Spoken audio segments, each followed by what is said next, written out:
We're all recording. Okay, so today we are very happy to have Laurie Szilvagyi, an Art Guild of Tellico Village member and past president, as our guest speaker. Laurie has an extensive background as an artist in several different mediums. Her watercolor work has been recognized in national and international watercolor exhibits where she has received numerous awards. Her current focus includes drawing, composition, watercolor, and oil painting. Laurie's artwork is held in private collections and can be viewed on her webpage, Facebook, and Instagram. Today, Laurie will present her path to creativity, the phases of creative development, and the benefits of sketching, including a few graphite exercises.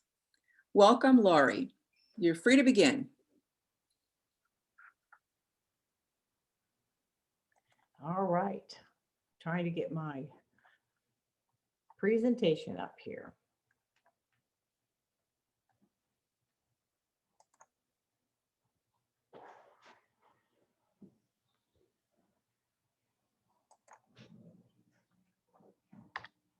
Okay, can you see that?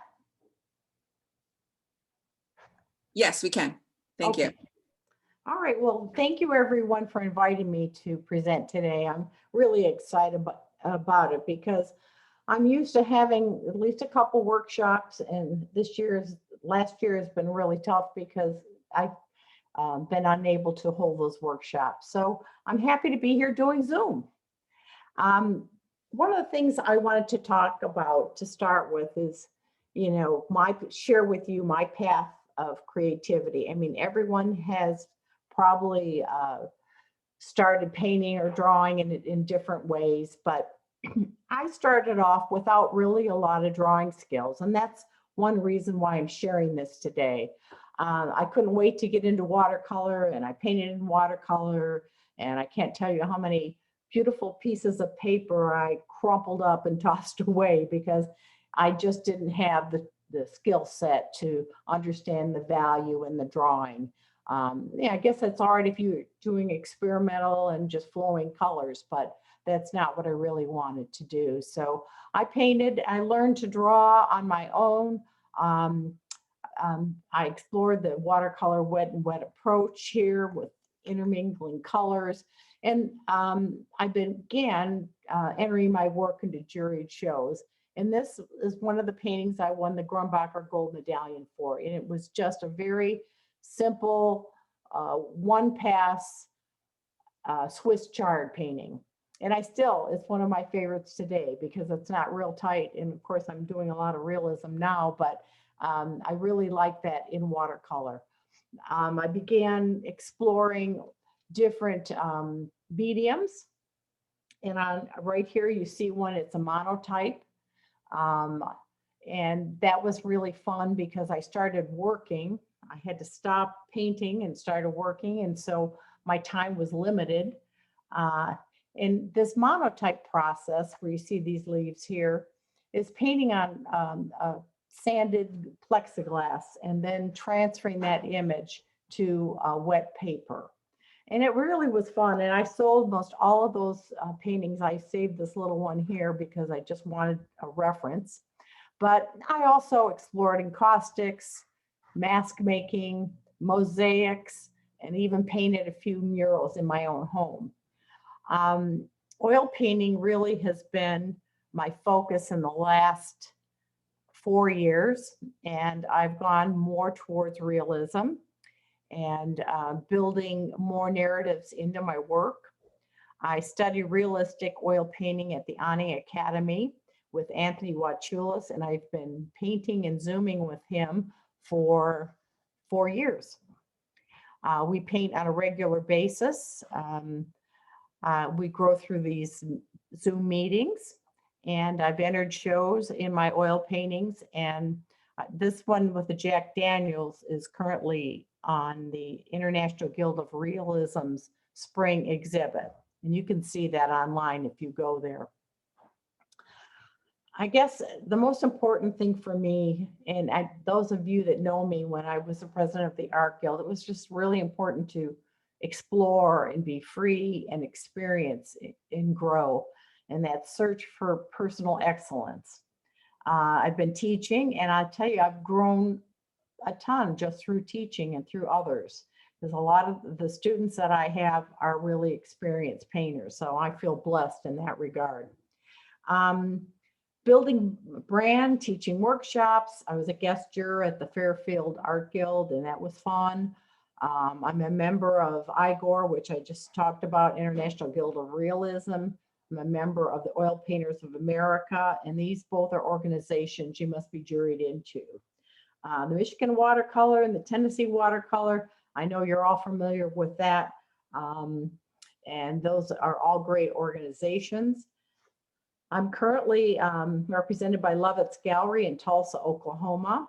And I've been in a couple shows out there. This little painting here is one of the first oil paintings I did in the workshop with Anthony Wachulis. And it's one I won't sell because he really paints in that style. And this was just kind of a memento. This is a Picasso, and we share birthdays. We had October 25th, and then this is an antique. I think someone gave me these old paints, and so it was a transition. A baptism is the name of it, from watercolor to oil. So there's different numeral representations here, and this is a little oil cup that you stick on your palette, and I use this as my little baptismal font. So that's kind of how I've grown.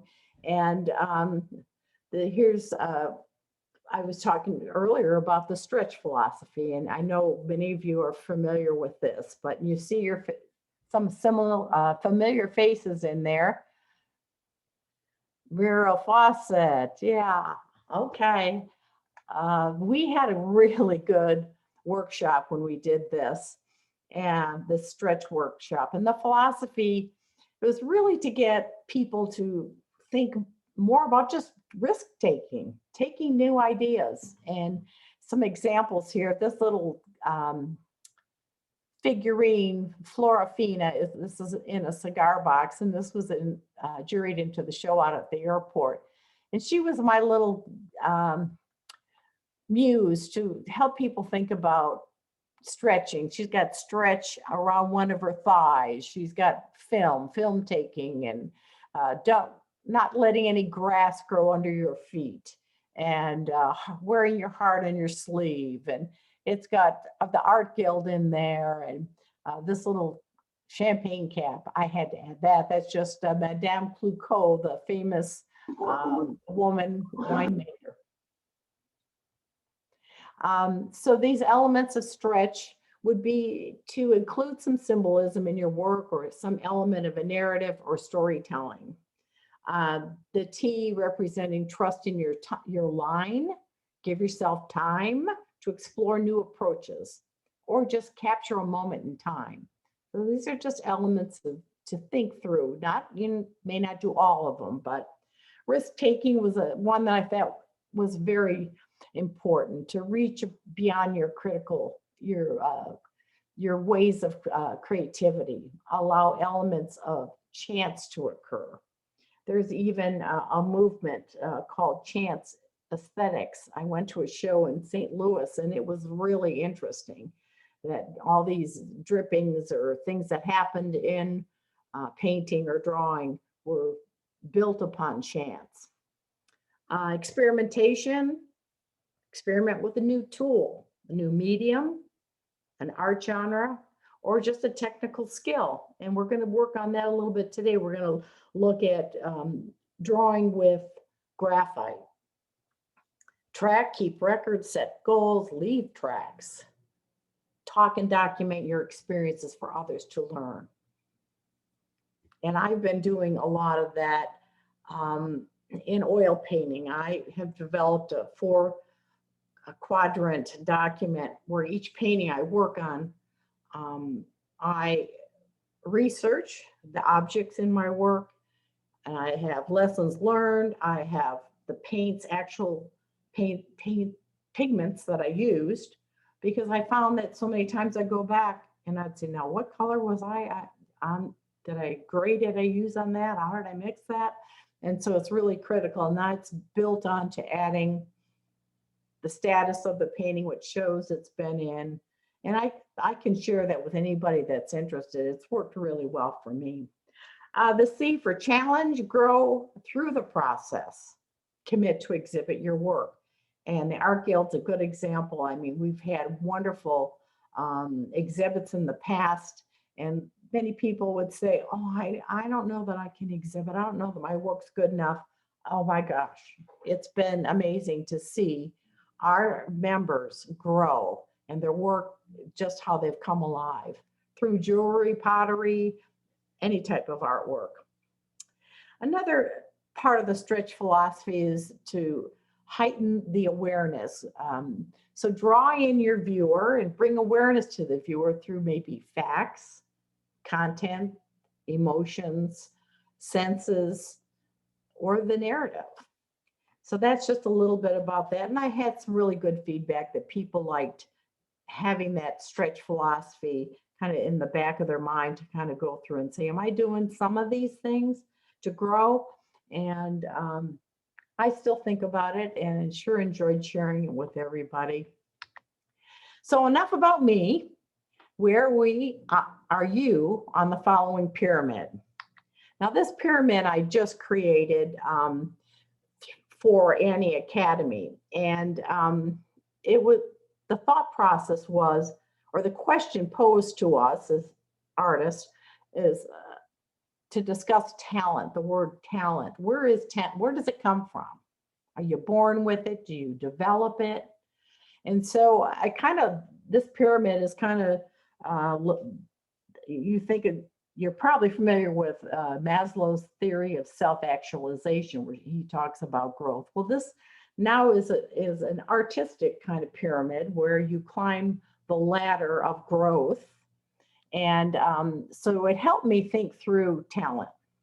So on the input side, you need a motivation to create. You need the materials and tools. You need exposure to a specific area, and that can be writing, music, painting, drawing. And sometimes people do have a predisposition for talent, the geniuses that all come out of blue, they know how to play the piano, whatever. But most of us come through this bottom rung here, and we grow up in an environment where we have freedom to create. We have the tools, materials, and instruments. Then we start driving up towards skill development. We will have educational opportunities, books, online, our computer, all the YouTubes that we can look at, but we really are focused on building our skills. We're getting critiques, we are exploring different materials, and then we come up to this point where, hey, we've got a good basis for how to draw, how to paint, how to play music. We need the time to dedicate to deliberate practice. And this is really a big thing at Annie Academy. We need to not just stop and say, oh, I've got it all, but you need to practice, practice, practice, and you're growing all the time. You need the feedback for growth. You need automaticity, and that was a big word that Tony was always using. I didn't even know what it meant, but that's the ability that when you do deliberate practice, you internalize it so much that it becomes flowing out of you. You don't have to cognitively think about it. Problem solving too. You've already solved some of the problems through deliberate practice that now you're free to really move up this ladder. I put this red line here because this is where I find most of my students fall off. They say, oh, I've got it knocked down, man. I'm going to repeat that same floral painting tomorrow, next year, year after. But they don't grow, or they don't put into it their artwork, their personal ideas. Or you could drop off here because, like in my case, I went into the business world, became a consultant for 15 years. Well, I couldn't really explore my art. I had 3 children, and But it doesn't mean that's the end of the line. Once you fall off, you can pick yourself up and move back into this pyramid here. And ideation and exploration is where you're building upon your skill set. You have the application of personal ideas and practices. So you develop your own techniques, your own processes, and you build upon it.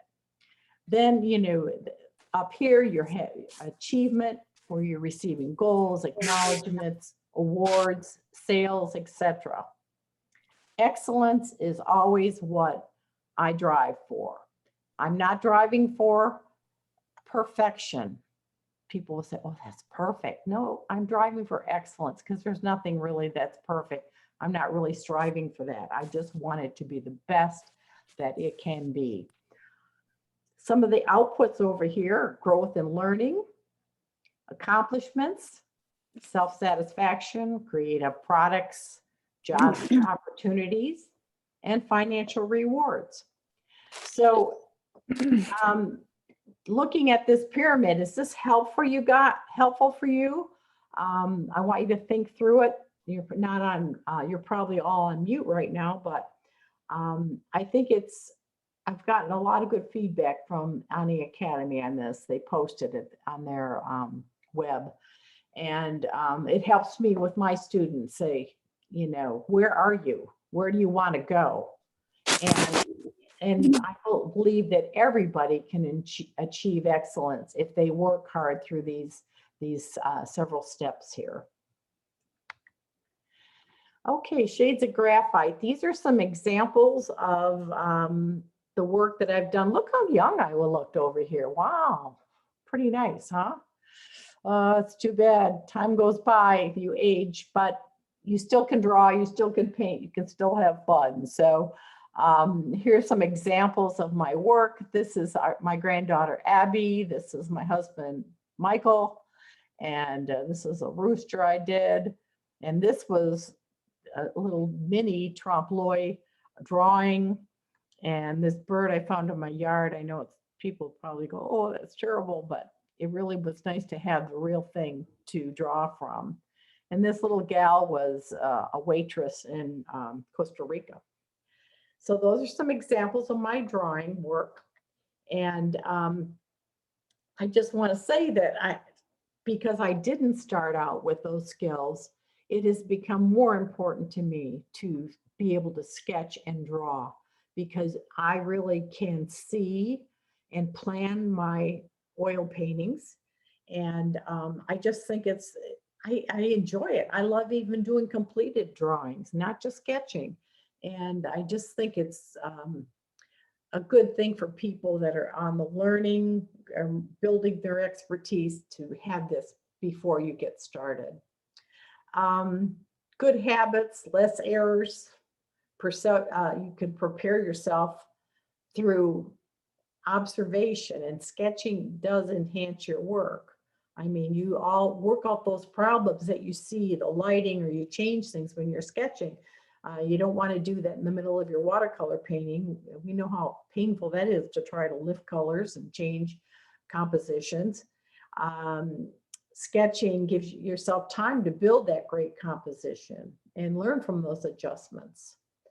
Drawing helps you better understand the difference in values, and that's critical, because even when I paint, I draw. My first underpaintings are done with a wipeout technique. So I cover my canvas with pigment, and then I lift off. And that's how I draw. I don't put the drawing on there. I draw by lifting off with my brush and mineral spirits. Drawing will build automaticity and give you more confident strokes. You don't have to think through those things. You know where you're going. You have a roadmap.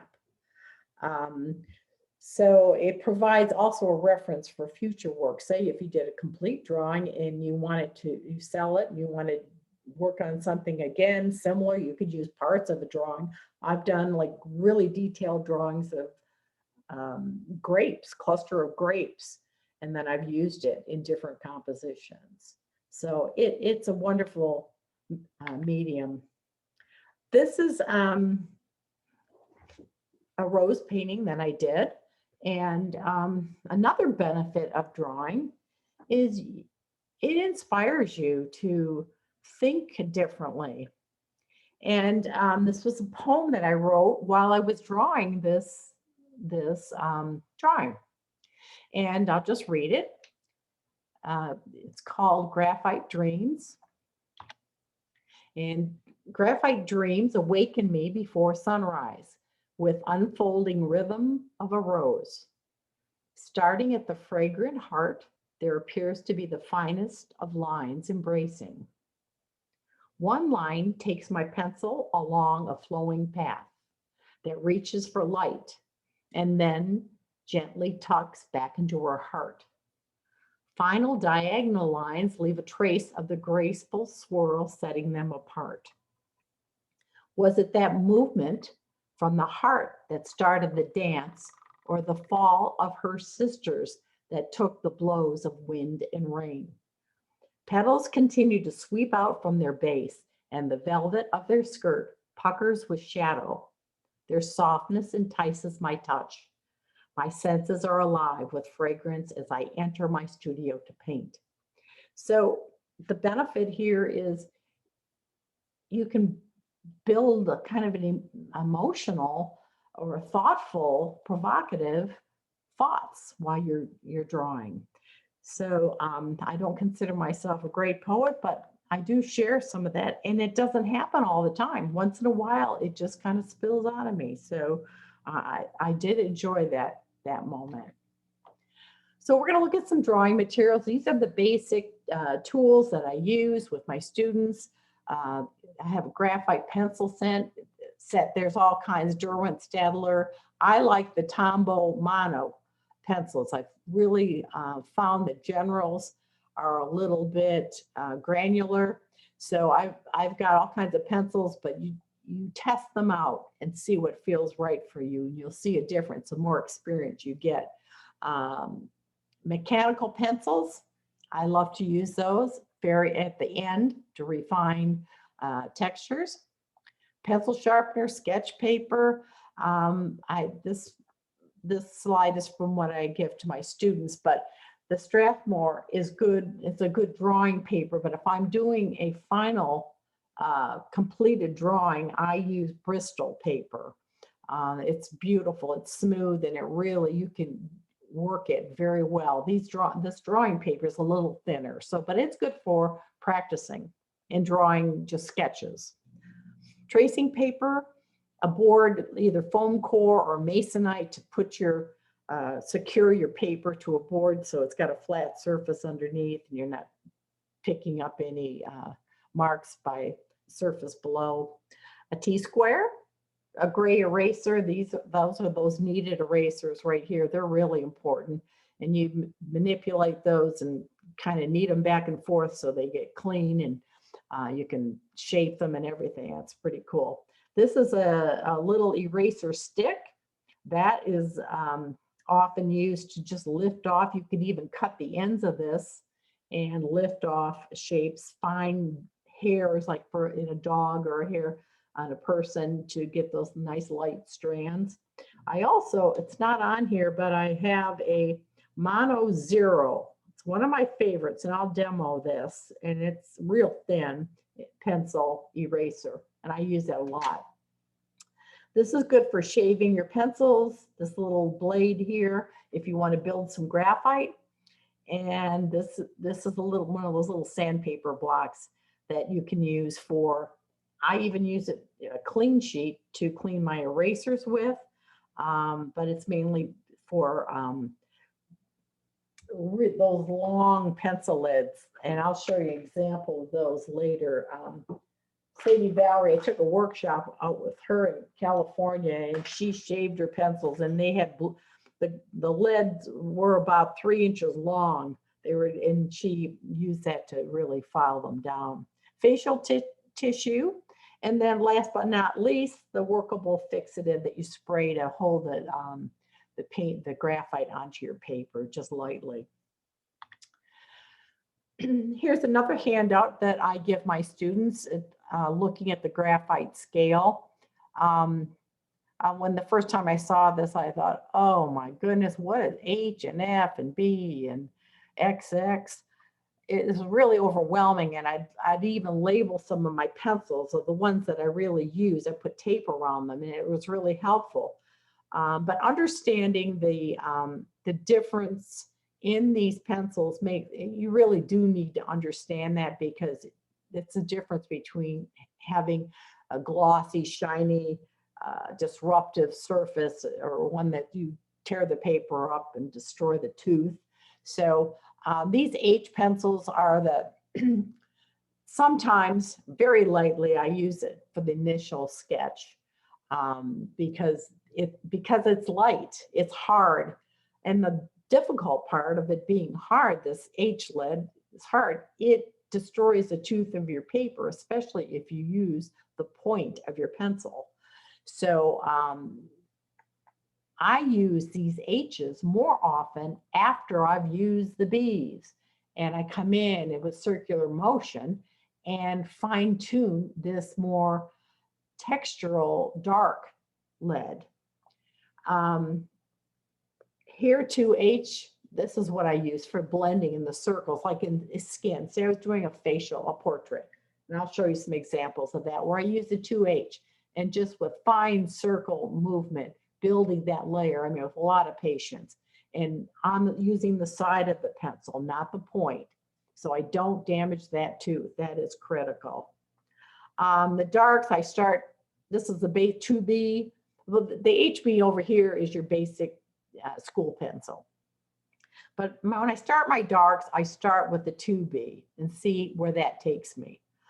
Then for fur and hair, and that where I want really a little bit darker, I will use this 4B. I'll use the 2B, then the 4B, then the HB to kind of smooth it out. The darkest darks are the Kimberly's 9XXB or 7B. And I use these very sparingly. I'd rather actually use the loose graphite to build some of those areas, because many times when you start using those pencils, the more you use them, you get that shiny look. And I find that distracting. That's why I like the loose graphite for most. But if you want any of these slides, please don't hesitate to email me and I'll send them to you, because that's a good reference one to just have right at your table when you're drawing. This is one, I think a couple of you were in this class. Now, this was quite a while ago, where we did tack tools, and everybody was so successful. And now I look at it and I go, oh my gosh, I need to do a lot more work on there. You know, I didn't finish this. This was my demo, and I never did really finish it, but you know, these could be a lot better here and here, finish it off. And I do like some of the wood grains on here, but it was really a fun exercise to do, especially working with the metals and the different textures down here. But that's just an example of one of my workshop demos.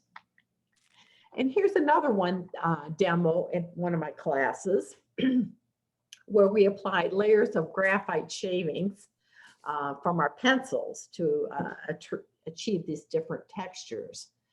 This first square here, we applied woodless pencil shavings, and then we tried to graduate it up from starting at the bottom and show gradation and getting lighter and lighter. This one here, we used the woodless pencil shavings and did the same, and we started to build some clouds, but I'll show you in another slide a better example of that. This one, we covered the whole paper with a light shavings, light value, and then we lifted off these little tree limbs and some dark areas. And I think the most fun was this one. This last one, we really got the loose graphite. First of all, we masked out this circle with a film, a Frisket film, and then we really got, this texture is so beautiful on this. It's unbelievable, this loose graphite. It's so pretty.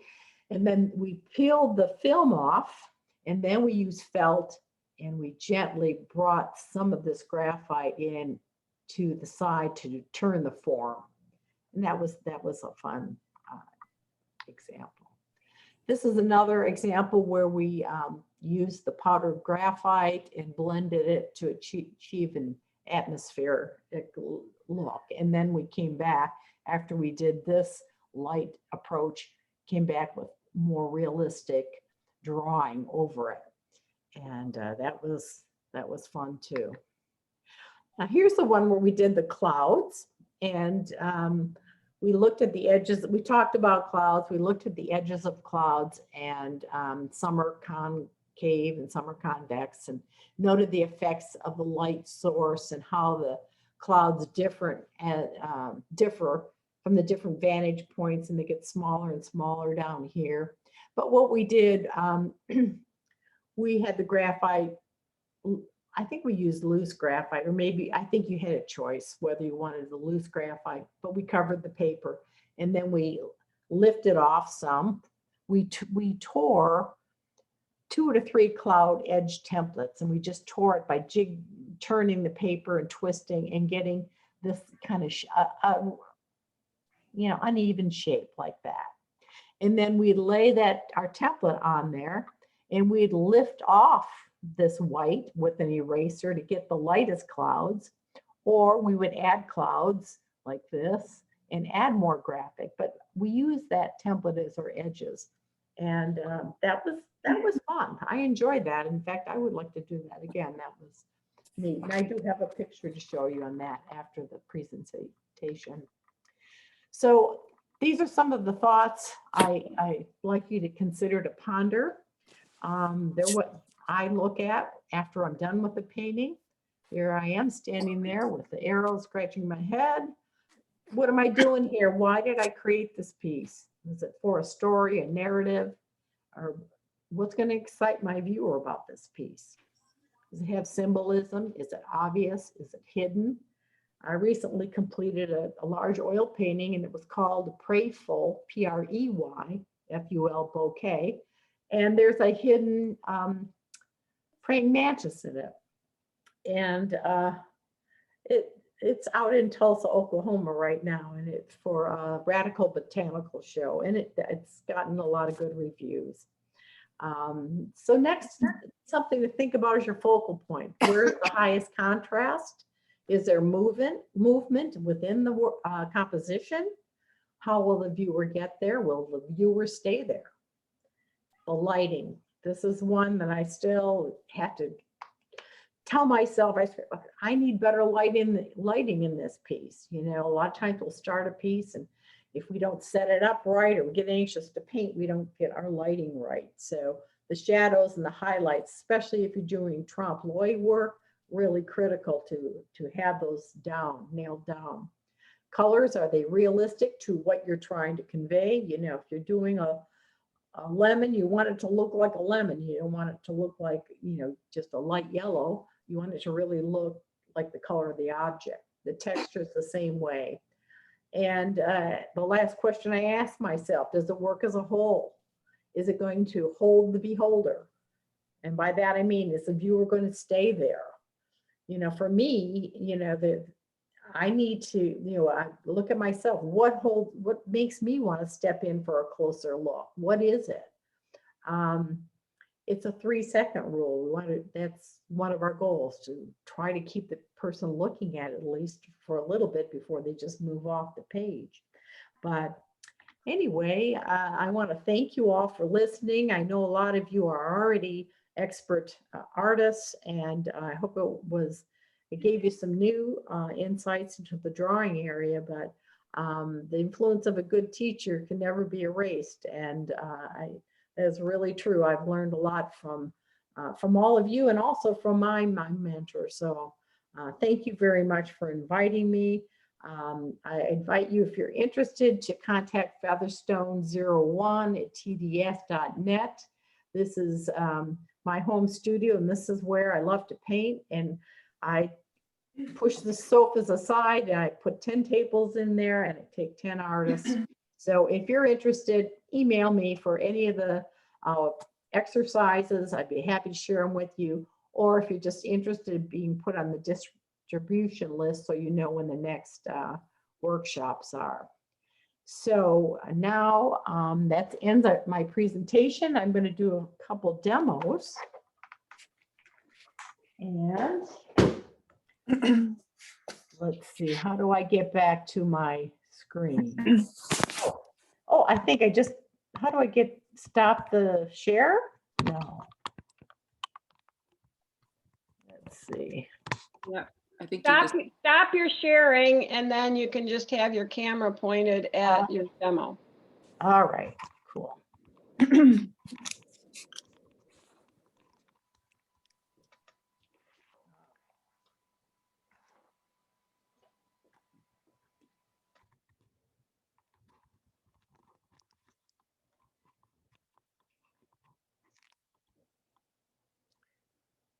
is kind of weird.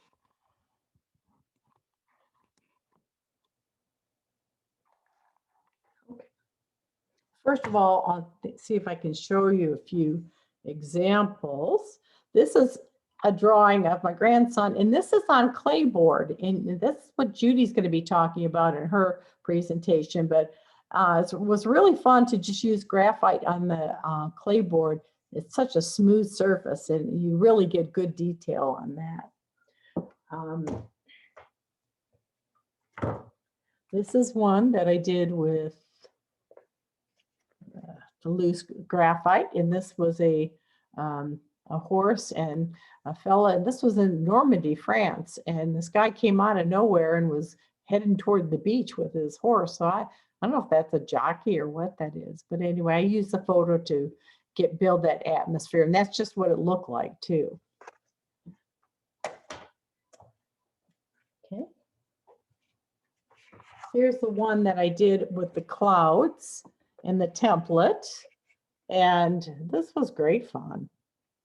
So this shows you a little bit more about the shape of those clouds. And what I'm going to see if I can get this on here. Oh,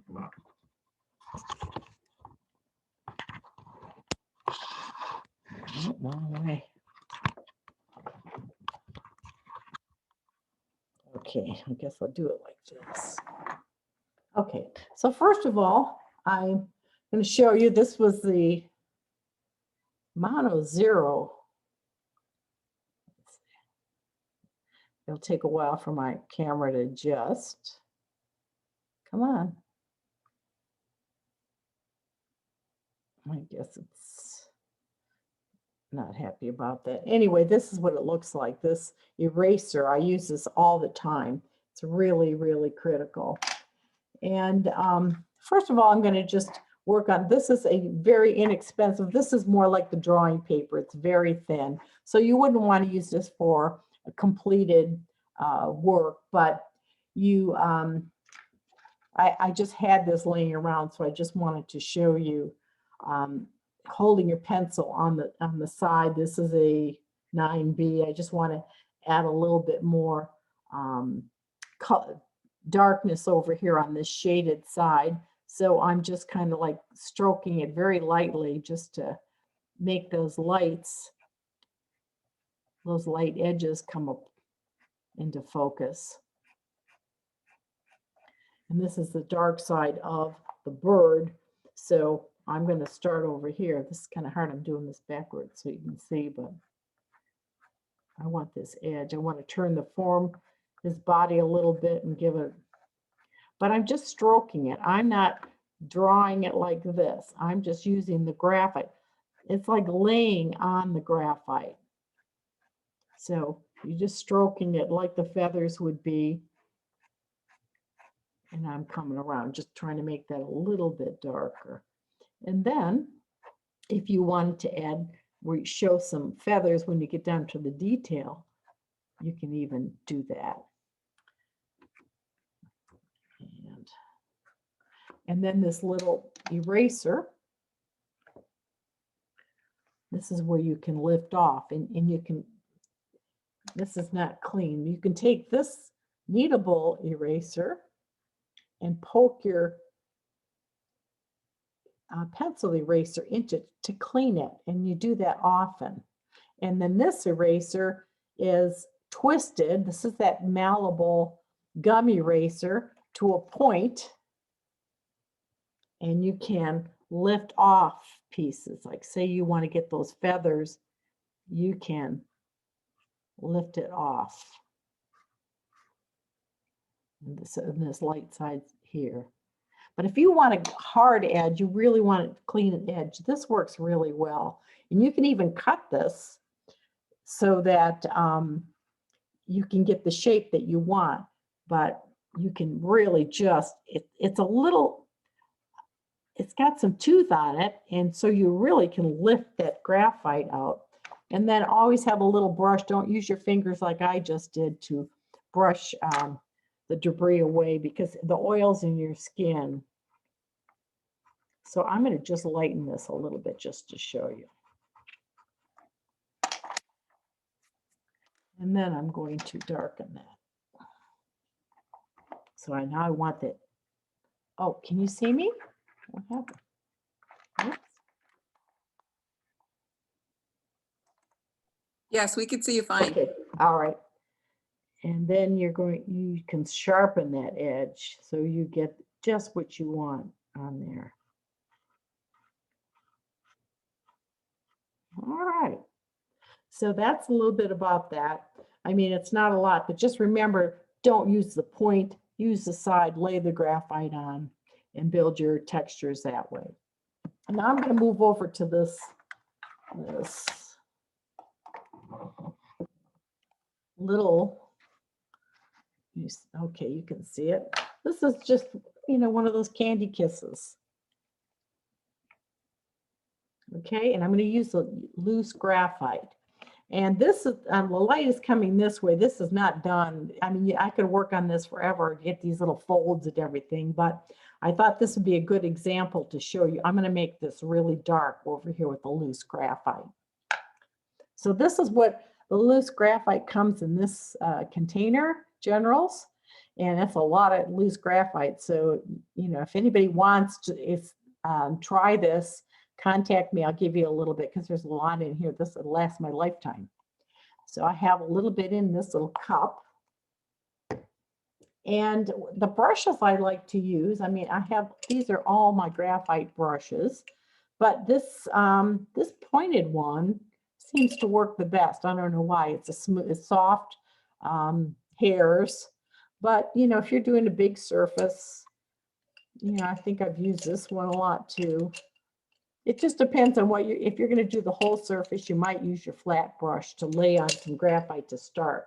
But now, since I've already started this one and I'm going to try and build over here, I'm going to take my loose graphite. I'm going to dip in here and just get a little bit on and I'm going to tap it so I don't have too much.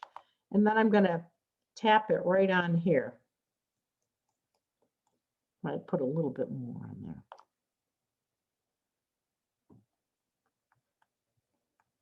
And then I'm going to use the side of my brush, and I'm going to just, in a circular motion, I'm going to work it into the tooth of the paper. This has got tape on it.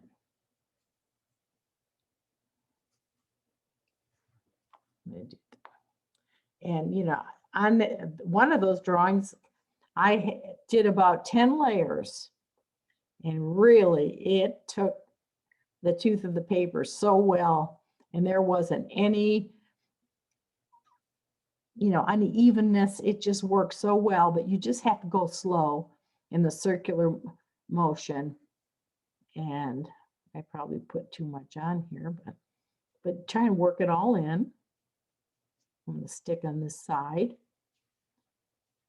Can you see it changing color on the screen? Is it getting darker? Yes, we can see it. Good. Okay. And the point, I like the point because I can kind of go in here now. I put a lot of graphite on here. But I see how I'm just using the point and I'm brushing it in. So I'm keeping this side light so I have some variance in this, the lighting here. So this is the shaded side. And then I can go back, like if I mess this up, I can pull some with the eraser off of here. But I wish you could see how beautiful the texture of the paper is with this graphite. I like it much better than charcoal. I think with the graphite, you know, it blends so well, and it's the same material. So I could do this several more times and even get it darker. But I want the paper to really look beautiful. So, and I like to darken my corners a little bit in my drawings, even my paintings. I like to kind of bring the eye in. No, I would do this again, but for the sake of time, you see the method. Yeah, I could go over that several more times. And then if I wanted, I could even go in here a little bit and darken, because this really does, the graphite shavings seem to really work good at changing that value. Okay. Well, I hope you enjoyed it. I hope this has been fun for you, and I will sign off, and I guess everybody else can sign back up. Or I answer any questions that you have. Yeah, so Laurie, thank you so much. We didn't get any questions in chat, but like you said, Okay. we can open it up now. If anyone has a question, please go ahead. You'll have to unmute. Maybe they all have their pencils out and they're busy sketching. Perhaps. Okay, so Laurie, this is Judy. I have a question for you. sure. When you did the clouds and you were using the template to make the lighter areas, what did you use to erase, to lift off the graphite that was already on the surface? I first used, let's see, I'll show you, a chamois. Now see, these are two things, blending with the felt blends, wiping with the chamois lifts. So I would take my finger, I would wrap this around. This is pretty dirty right now.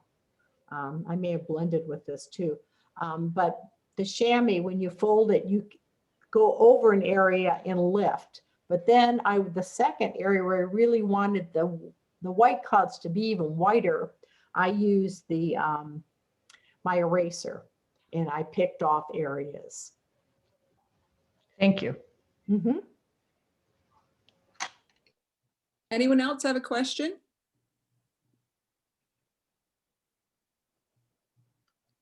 Okay, either they're very shy or they're going to contact you independently. Yeah. So again, They all have mute on. yeah, well, they can unmute. I hope they heard it, the presentation. Oh, yeah. Yeah, Yeah. okay, good. Okay. This is Perry. I can ask a question. Hi, Were you- Gary. Were you using a extender on your pencil of some kind when you were working on the side? Yes, and really, this is really good to help. This is a General's extender. They have all kinds of it at Jerry's, but this is, it's really nice to loosen you up a bit. And especially if you're standing and you're doing something, you can loosely stay on the side of your pencil. The more you get into that pencil, you want to draw, and it destroys the tooth. So that's really good. Thanks for mentioning that, Perry. Yeah, that's cool. The Generals. Thank you. Uh-huh. And then I've got a whole slew of these mechanical pencils, and they have all kinds. They have some that you could just add your own type of lead to, and you know, some of these are thick, like this is a thick one, and they're wonderful. This is Pacific Arc. Some of them are more expensive than others. This is a nice one. This is by, it doesn't have, oh, can't read it. Pentel. Yeah, this one. And you've probably seen that at Jerry's. And these are good, but like you said, use your basic pencils and to get the level, the value you want, and then use these to refine. And also, this is a good thing to have. I don't think this was on my supply list, this little template. This really helps to lift off like a line or dots. Say you're doing something that has little dots. You just put that in there and use your little eraser, erase those dots off, and you've got a really good shape.